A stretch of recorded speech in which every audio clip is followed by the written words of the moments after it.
Salam sejahtera, selamat datang ke Stadium Sultan Mizan Zainal Abidin di Gong Badak untuk kita menyaksikan CIMB Liga Super Malaysia 2020 aksi minggu yang ke-7 perlawanan di antara Terengganu FC menentang Johor Darul Takzim, dua pasukan yang kini berada di kedudukan pertama dan kedua CIMB Liga Super Malaysia 2020. Satu rekod yang agak lama sebenarnya, 6 tahun yang lalu. Jadi tiada apa yang mustahil dalam bola sepak sebenarnya. Sambil itu peluang kesilapan dilakukan. Kini Diogo mencari ruang dalam kawasan penalti untuk Diogo. Sedikit tersasar di sebelah kanan gawang gol Terengganu. Minit ketiga, peluang keemasan dimiliki oleh Johor Darul Takzim, namun tidak dapat dimanfaatkan. Ya, terlalu lama Muhammad Fauzi dengan bola. Beliau perlu melepaskan bola dengan lebih cepat. Diogo mempunyai satu percubaan keemasan untuk membenarkan JDT berada di hadapan seawal minit yang ketiga, tetapi Arzim Razovic di situ melakukan tekanan. Sudah tentu diberitahu oleh Nafuzi Zain kepada anak buahnya supaya elakkan kesilapan di bahagian pertahanan.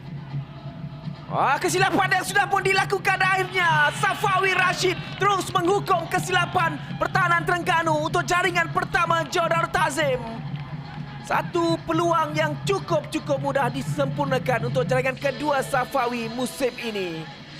Dua kali serangan dari JDT berpunca daripada kesilapan pertahanan Terengganu dan terus dihukum. Kali ini selepas Diogo terlepas, Safawi tidak mensia-siakan peluang ini. Ya, kali pertama mereka terlepas daripada jaringan, tetapi kini Arzim Razovic miscommunication dengan Sharmiza Yusof dan Safawi tidak akan mempunyai satu jaringan yang lebih mudah daripada ini. Dan di situ tidak boleh dilakukan. Kesilapan seperti ini tidak boleh dilakukan. Kita baru saja cakap Terengganu perlu elak daripada melakukan kesilapan di bahagian pertahanan. Terus JDT menjaringkan gol. Dalam kedudukan yang agak baik ketika ini medali 1-0 soal minit yang kelima. Lontaran untuk Diogo dalam kawasan penalti untuk Diogo, cutback, peluang Safawi. Kali ini berjadi halang oleh pertahanan Terengganu. Untuk sekali lagi sepakan penjuru buat Johor Darul Takzim. Ya, sangat berbahaya. Gunalan dengan satu balingan, melihat Diogo menggunakan badannya dengan baik dapat memusingkan diri Safawi. Satu peluang keemasan untuk menjaringkan gol kedua peribadi. Hanya dua main JDT dalam kawasan penalti. Kali ini antara tandukan bisa dilakukan, namun dari Diogo sebentar tadi tidaklah tepat tandukan yang dilakukannya. Hanya lalu saja di hadapan gawang gol Terengganu. Ya, nampak seperti Terengganu tidak bersedia. Kita boleh lihat Litak di bahagian near post. Beliau tidak mengikuti gerakan Diogo, dan Diogo sepatutnya menghukum kesilapan yang dilakukan oleh pertahanan Terengganu. Ada meneruskan permainan Litak. Teranjau mencari Dominic Da Silva. Berhadapan dengan Mauricio. Masih lagi Dominic. Namun berjaya dihalang sebenarnya di situ.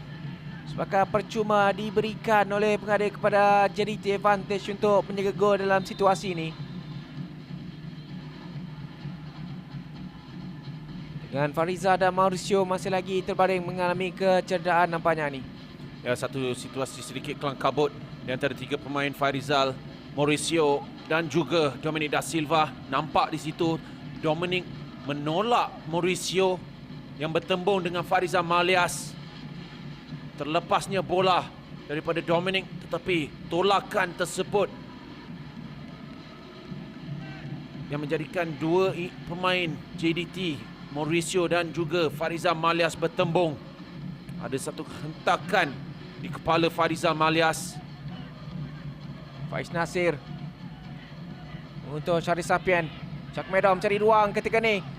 Masih lagi Syak Medaw sepakan dari luar, tertampan Mauricio. Mujur tidak melantun masuk ke dalam gawang gol. Ada sepakan penjuru untuk Terengganu. Cubaan yang agak berani daripada Sanjar Syak Medaw. Dia terkena dengan sepakan dari jarak jauh. Ya, kali pertama Sanjar mempunyai ruang, tidak diberikan tekanan daripada Aidil ketika itu, melepaskan rembatannya. Serangan jauh dari Nasrullah Hanif mencari Dominic da Silva.